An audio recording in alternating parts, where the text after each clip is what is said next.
Hello and welcome to my final assignment for Dialogical Skills. My name is Will Reynolds. I'm Will Reemsma. And today I will be interviewing Will on an adaptive problem that he's currently facing in his work and some potential solutions to hopefully solve that problem. So Will, to get us started off, tell me what you do for work. Yeah, so in recent time I've had to get another job. Like I told you earlier, I'm working construction for Pearson Building Pursuits, and I also had to pick up a serving job at Texas Roadhouse. And so I've been serving for about 6 months now, and I've had to split time between that and trying to adapt to the training schedule as well.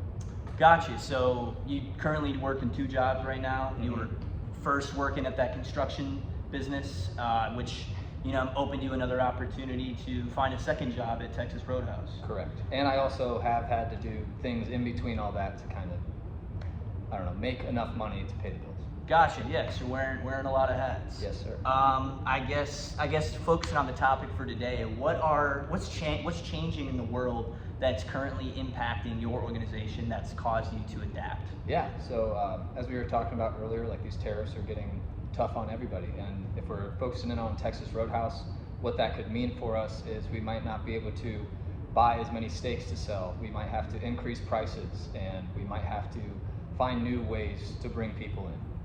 Gotcha. So with the increasing prices, these tariffs that have been raised, it's causing some issues for your organization in terms of, I'd say, inventory, supply chain, and just overall profitability? Correct. And we are coming in out of our busy season into our slow season, so it could double down and hurt us even harder.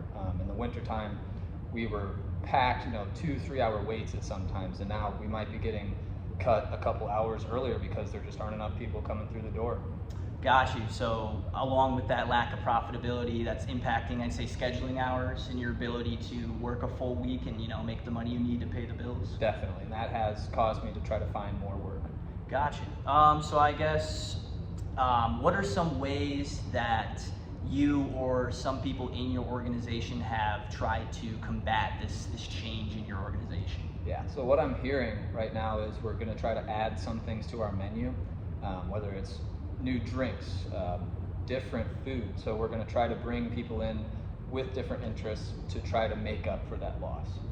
Gotcha. So obviously it's a struggle to bring in, your repeat customers, but having to raise the prices on them. So I guess a way you're trying to combat that is some sort of new, drink catalog, some new event that you're going to do at work to try to bring back some of that customer base and hopefully, start to add back in that profitability. Definitely. And, there's some alcohols that we were not allowed, but we just didn't offer. And now we're exploring new ideas, like maybe we should start offering a more diverse menu to attract more diverse and overall just a greater volume of customers.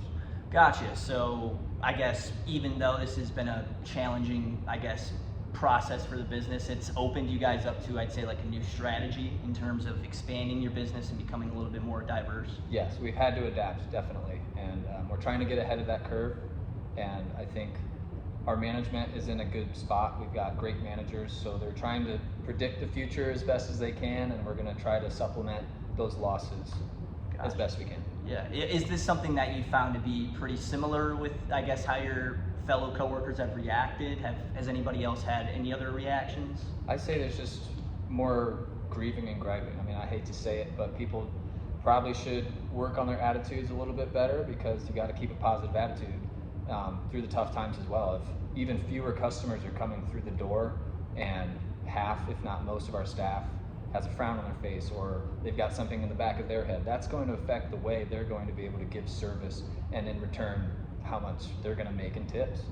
Got you. So I guess this response to these raising prices has really affected morale within your team, and it's in class we talk a lot about, I'd say, the leadership and in terms of attitude and how that can affect and kind of trickle down to the rest of the team.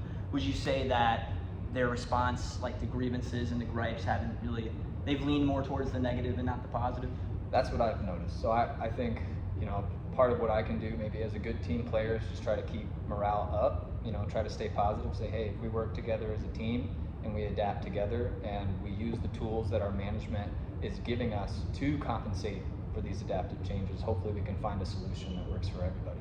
Gotcha. So I guess, now that you mentioned that, other than I'd say like the drink bar or some new type of service, what are some tools that your managers have, I guess, offered you guys to kind of help soften the blow? Yeah.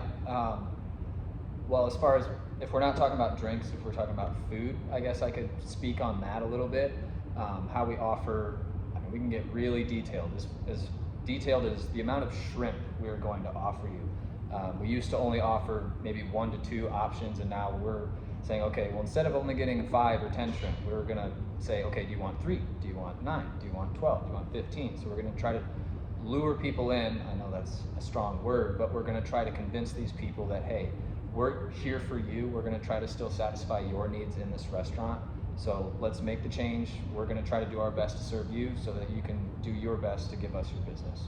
Gotcha. So I guess with the management, they are giving you the tools to not only, I'd say, open up what you can offer to your customer base, but I'd say get the ball rolling in terms of other options that are on the table, other services, other ways that you guys can reach the customer. Yes. And try to, add back into that pot. Exactly. And we're lucky to have a strong brand as Texas Roadhouse. I mean, we're always going to have those repeat customers, but we are held to a standard that we are continuing to try to break those records. I mean, we have to the day, like last year on this day, we made this much money. Today, we're going to try to beat that by 5 or 10 grand, which when you think about it, is quite a bit of money. So they're giving us those solutions that we have to apply in the workplace. Gotcha. Yeah, I guess just to summarize as a whole, you've had to obviously split your skills into 2 different jobs, and with this service job and the raising of the prices, it's been a difficult adjustment in terms of retaining customers, but also keeping that morale high at work. Correct. But it seems like with the expansion of that diversity in that menu, I'd say opening up and encouraging employees to go above and beyond seems like a pretty solid strategy to attack that. And yeah, I wish you luck in your future endeavors. I appreciate that. Yeah, thank you, man.